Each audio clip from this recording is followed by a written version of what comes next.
The sleek silver ship glided into Earth's orbit, its engines humming softly. Inside, Ambassador Taiso looked out at the blue planet below. He smoothed his formal robe and checked his translator one last time. "Is everything ready for the meeting?" he asked. Science Officer Hana nodded.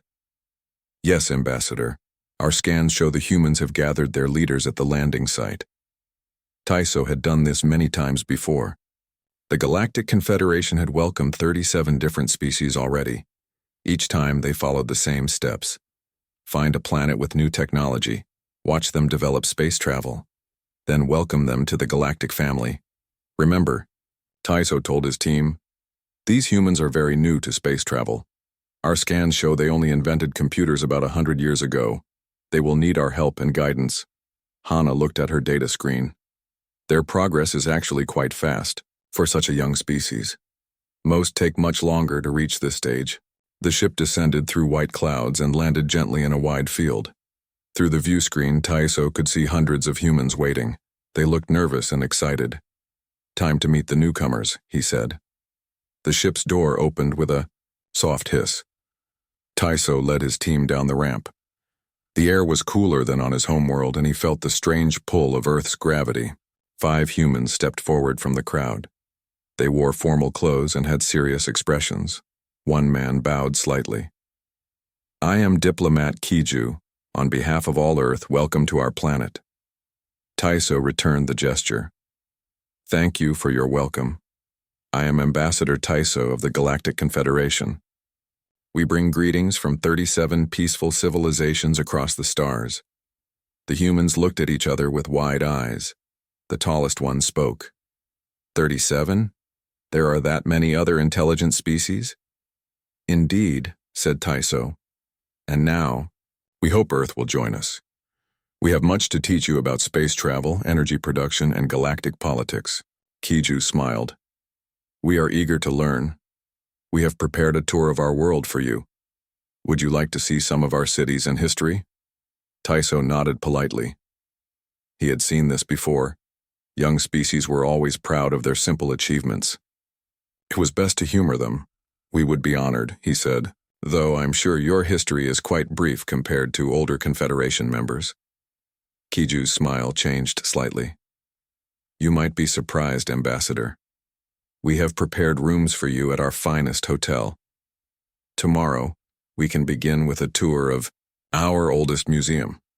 The next morning, the aliens found themselves in a massive building filled with strange objects. Their guide was a woman named Minji. She wore a blue uniform and spoke clearly. "This is the National Museum of History," she explained. "We'll start with some of our earliest artifacts." She led them to a room filled with gold objects, stone tablets, and ancient tools. "These items come from one of our first major civilizations," Minji said. "They built these about 5,000 years ago." Taiso blinked all 4 of his eyes. "I'm sorry, did you say 5,000? "Yes," Minji replied. "The Egyptian civilization began around 3100 BCE in our calendar system." Hana stepped forward, her scanner humming. "There must be some mistake. Most species only have a few hundred years of history before they reach space." Minji looked confused. "A few hundred years? But humans have been building cities for thousands of years." She led them deeper into the museum. Each room showed older and older human creations.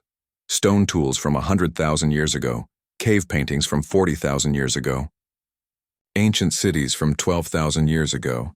Taiso felt increasingly uncomfortable. This was not following the usual pattern. "These dating methods must be wrong," he whispered to Hana. "Check them again." Hana ran her scanner over several artifacts. Her face showed growing confusion. "The dates are accurate, Ambassador," she said quietly.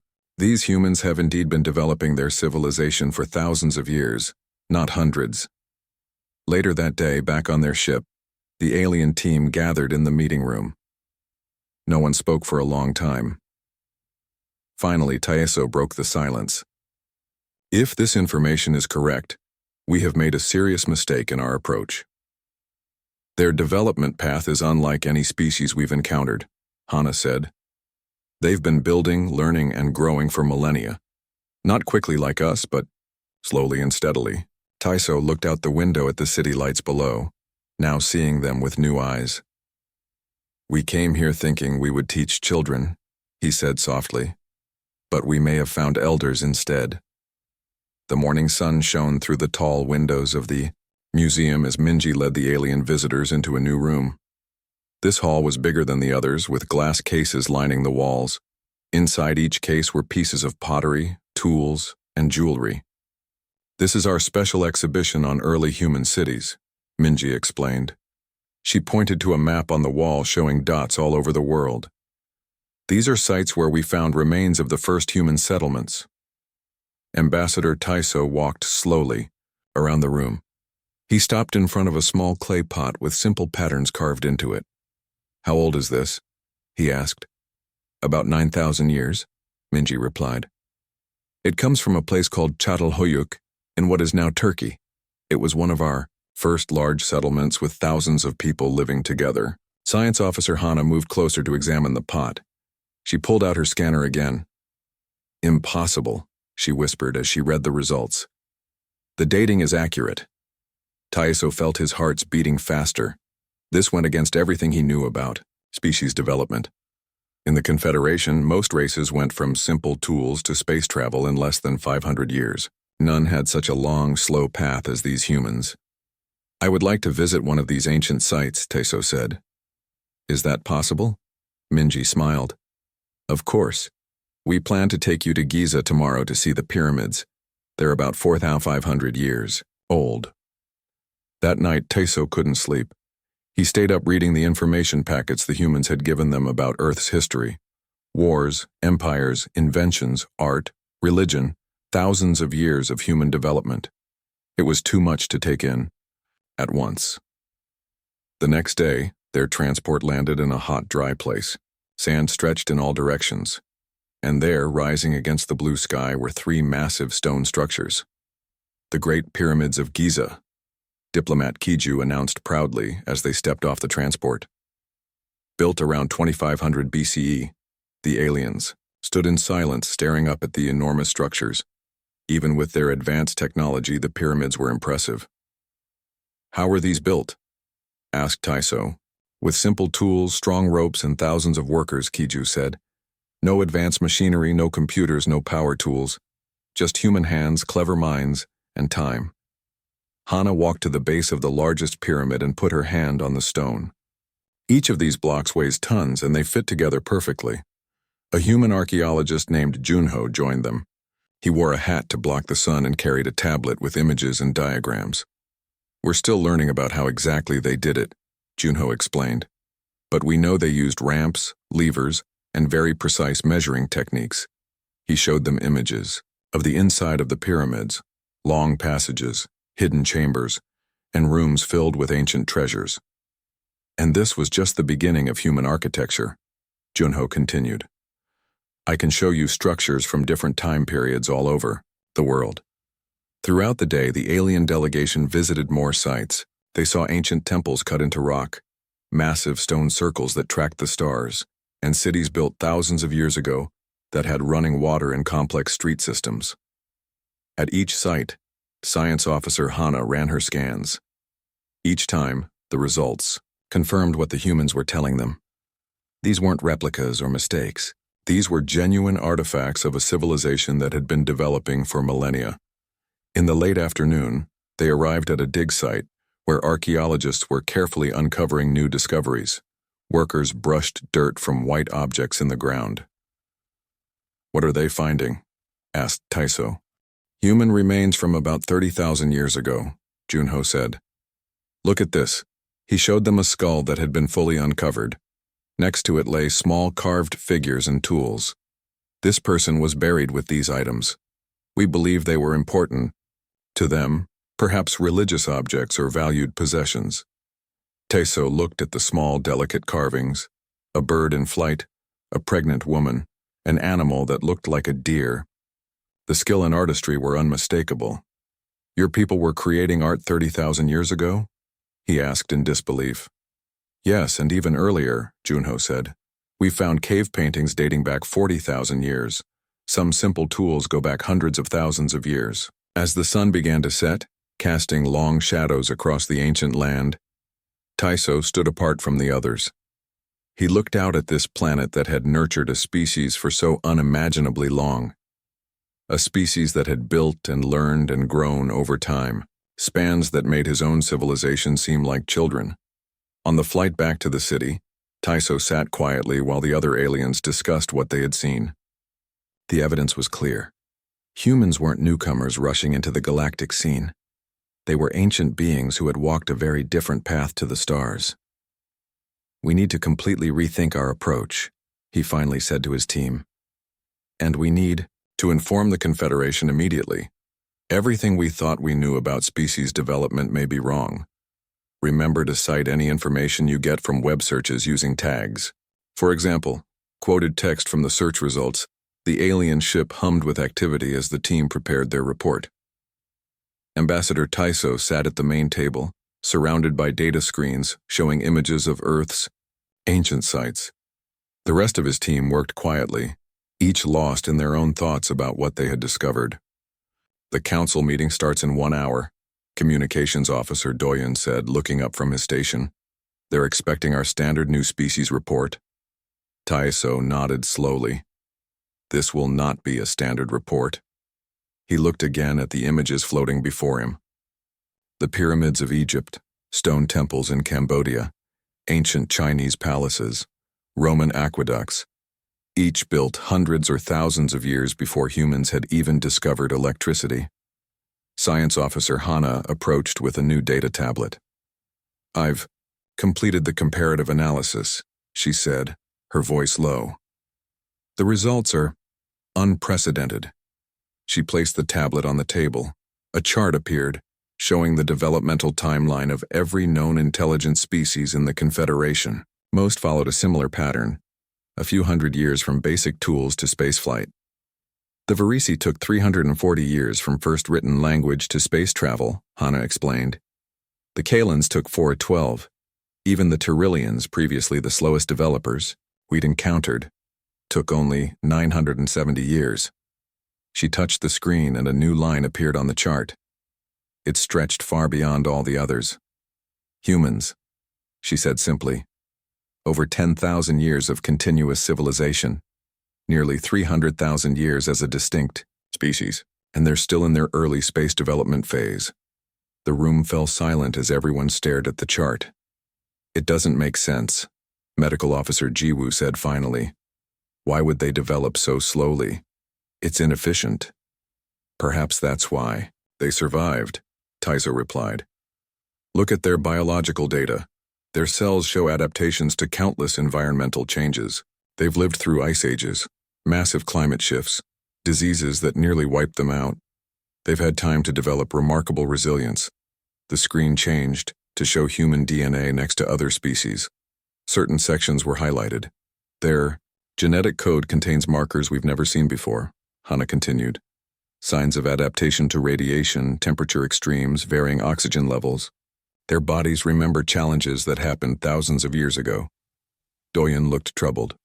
"What do we tell the Council? This contradicts our entire understanding of intelligent species development." "We tell them the truth," Tyso said firmly. "Everything we know about species classification may need to be reconsidered."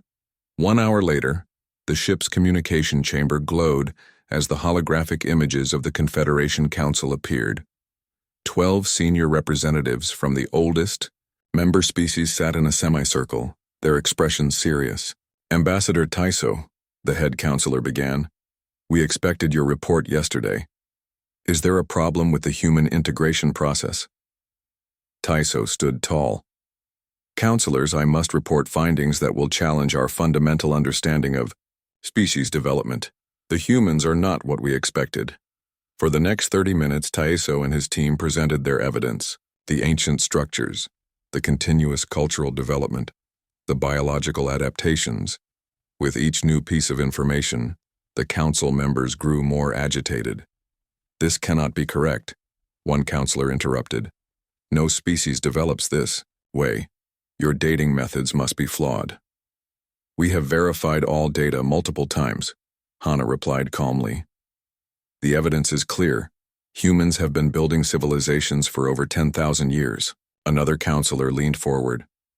If this is true, then humans are not newcomers to be guided. They may be older than some of our member species.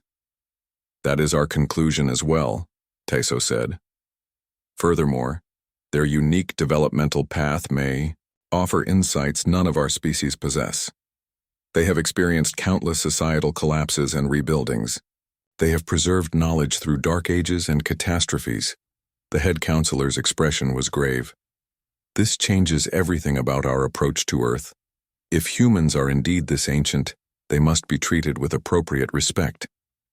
There's more, Taiso said. He nodded to Hana, who displayed new genetic data.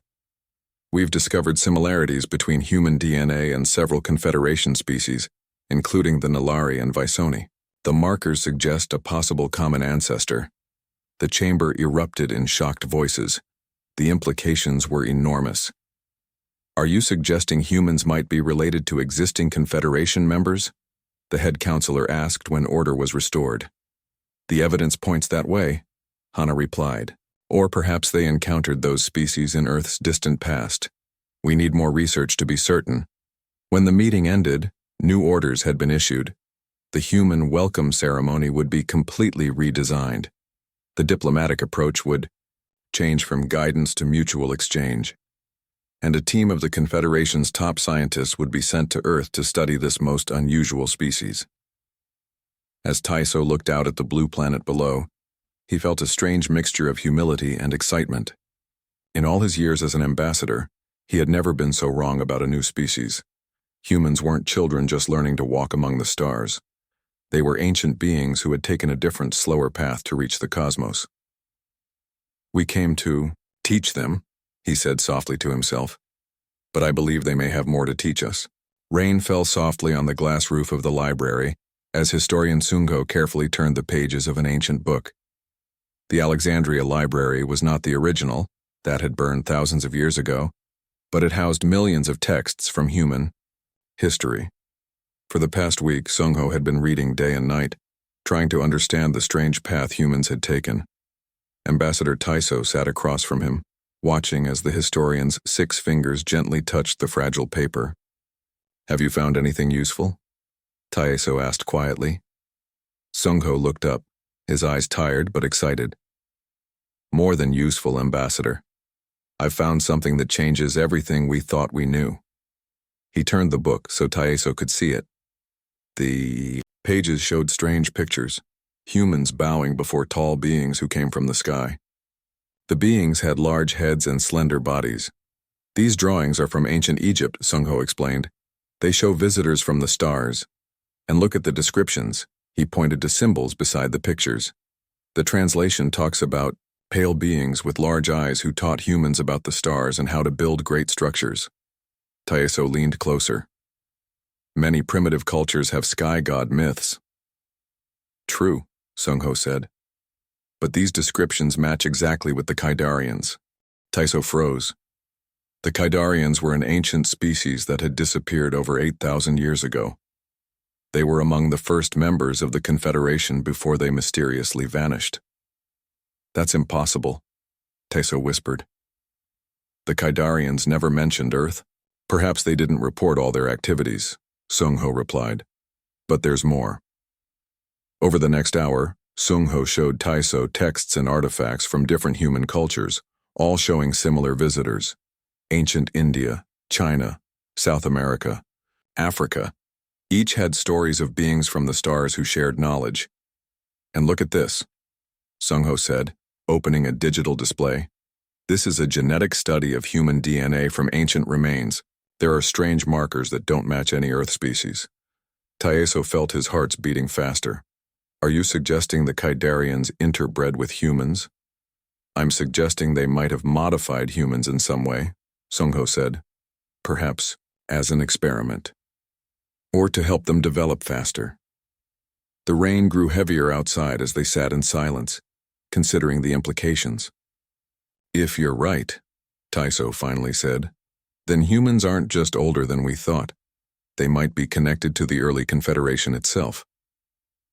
Later that day, they met with a human expert named Professor Jinwu at an archaeological site called Göbekli Tepe. The place was ancient, stone pillars arranged in circles carved with animals and symbols. The stones were massive, some weighing tons. This site is over 12,000 years old, Professor Jinwu explained as they walked among the pillars. It predates farming. These people were still hunters and gatherers, yet they built this complex structure. Hana scanned the pillars. The carvings show astronomical knowledge, star positions, celestial events. Yes, Professor Jinwu nodded. Whoever built this understood the stars in a way we wouldn't expect from Stone Age humans.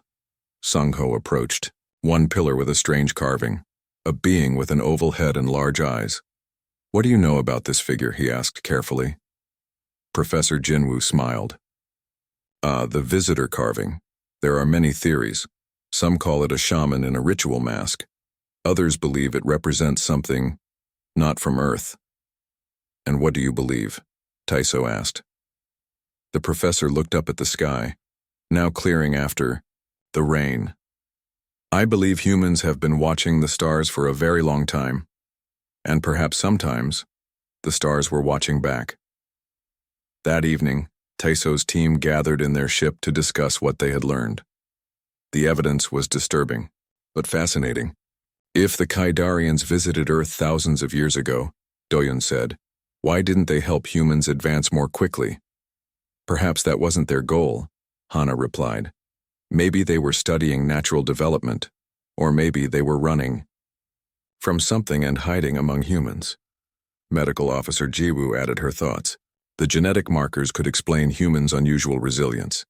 Kaidarians were known for their adaptability to different environments. Sung-ho brought up a new image on the main screen, a star map from an ancient human cave painting. This shows stars that aren't visible to the naked eye, he said. Stars that humans shouldn't have known about 15,000 years ago. As they talked, a strange pattern emerged. Throughout human history, there were periods of rapid advancement followed by collapses and dark ages. Knowledge was gained, lost, and then rediscovered. Unlike Confederation species, humans hadn't had a smooth, continuous rise to the stars. Perhaps that's why they survived when the Kaidarians didn't, Taiso said thoughtfully. The Kaidarians put all their knowledge in one continuous line. When disaster struck, they had no backup. But humans, with their scattered, repeated development cycles, always had communities that survived and rebuilt. They all looked at the images of ancient human sites displayed around the room. Stone circles that tracked the stars, pyramids aligned, with solar events and temples built to watch the heavens. We came here thinking we were the first aliens humans had ever met, Sung-ho said quietly. But it seems they've been meeting aliens for thousands of years, and remembering those meetings in their myths and art all this time. Taiso nodded slowly. And now we must ask ourselves what happened to those earlier visitors, and why did humans survive when they did not? The Grand Council chamber of the Galactic Confederation glowed with soft blue light. 37 flags hung from the high ceiling, each representing a member species. In the center of the room stood a round table where the council leaders sat, waiting. Ambassador Taiso walked slowly to the speaker's position. Behind him, his team carried data tablets and sample cases. Earth's representatives, diplomat Kiju and 5 other humans, waited nervously by the entrance. Honored Council, Taiso began, his voice clear and strong. What we have discovered on Earth will change our understanding of galactic history forever. The chamber was completely silent as Taiso shared their findings. The ancient human civilizations, the evidence of past alien contact, the remarkable resilience of humans through countless disasters and dark ages. Most importantly, he concluded, humans represent a developmental path we have never seen before. They did not race to the stars as we did. They grew slowly, building layer upon layer of knowledge over thousands of years. Council leader Hyun stood up. She was from one of the oldest Confederation species, and her opinion carried great weight. If what you say is true, she said, then we have made a serious error in our approach to humans. They are not children needing guidance. They may be elders with much to teach us. Science Officer Hana stepped forward, There is more, Council Leader. Our genetic studies have found something unexpected. She touched her tablet, and a large image appeared above the table. It showed strands of DNA from different species with certain sections highlighted. These markers appear in humans, and also in several Confederation species, including the Nalari and Visoni. The pattern suggests a common ancestry, or at least some shared genetic history. The chamber erupted in whispers and exclamations. Council Leader Hyun raised her hand for silence. Are you suggesting that humans are related to existing Confederation members? The evidence points that way, Hana replied. Or perhaps the connection is through the ancient Kaidarians, who may have visited Earth long ago. The council members looked at each other in shock. The Kaidarians were almost mythical now, one of the first spacefaring races who had disappeared mysteriously thousands of years ago. After much discussion, Council Leader Hyun made a decision. Bring in the Earth representatives. The humans entered the chamber, looking around in wonder at the assembled alien leaders. Diplomat Kiju, Council Leader Hyun said formally, "We owe you an apology. We approached your planet believing we would be teaching a young species. We now understand that humans have a unique and valuable perspective that comes from your long, slow journey to the stars." Kiju bowed slightly. "There is no need for apologies. We are simply happy to finally meet our galactic neighbors." "Not just neighbors," said another council member. "Possibly relatives." Hyun nodded. "We would like to propose a new type of relationship between Earth and the Confederation, not as teachers and students, but as equals with much to learn from each other." Kiju smiled. "We would be honored. Humans have always dreamed of finding others among the stars." Later that day, Taiso and Kiju stood in the observation dome of the council station. Below them, the beautiful blue sphere of Earth turned slowly. "There's something I must ask you," Taiso said quietly. "Given what we now know about human history and the evidence of previous alien contact, is it possible that humans aren't just joining the galactic community for the first time, but actually returning to it?" Kiju looked out at the stars for a long moment before answering. "There's an old human saying, 'We are all made of star stuff.' Our oldest myths speak of connections to the heavens. Our oldest buildings are aligned with distant stars. Perhaps, deep in our DNA, we've always carried memories of the wider universe." He turned to face Taiso. "Maybe that's why we kept looking up even when life was hard. Maybe that's why we never stopped trying to return to the stars, even when we had to start over again and again." Taiso thought about this. It made sense in a strange way. Humans had taken such a different path than other species. Their development hadn't been a straight line, but a series of advances and setbacks over thousands of years. Yet something had kept them moving forward, kept them rebuilding. After each collapse, "What happens now?" Kiju asked. "Now we learn from each other," Taiso replied. "The Confederation has technology and knowledge about the galaxy, but humans have something just as valuable, the wisdom that comes from thousands of years of struggle, adaptation, and survival." In the weeks that followed, ships from all 37 Confederation worlds came to Earth. Scientists, historians, and cultural experts arrived to study human history and share their own knowledge. The Confederation archives were updated. Earth was no longer classified as an emerging civilization, but as an ancient civilization origin species. A new research center was built on Earth's moon to study the connections between humans and other galactic species. One morning, as Ambassador Taiso prepared to return to his homeworld, he met with diplomat Kiju one last time. "I came to your planet, thinking I knew everything about species development," Taiso said. "I was completely wrong. Thank you for teaching me humility." Kiju smiled. "And thank you for helping us find our place in the stars. Perhaps it's not about how quickly you reach space travel that matters. It's about what wisdom you gather along the way." As Taiso's ship lifted off from Earth, he looked down at the ancient planet with new eyes. The humans had taken the longest road to the stars of any species he knew, but perhaps that long, slow journey had prepared them for challenges other species couldn't imagine. Perhaps that was exactly what the galaxy needed,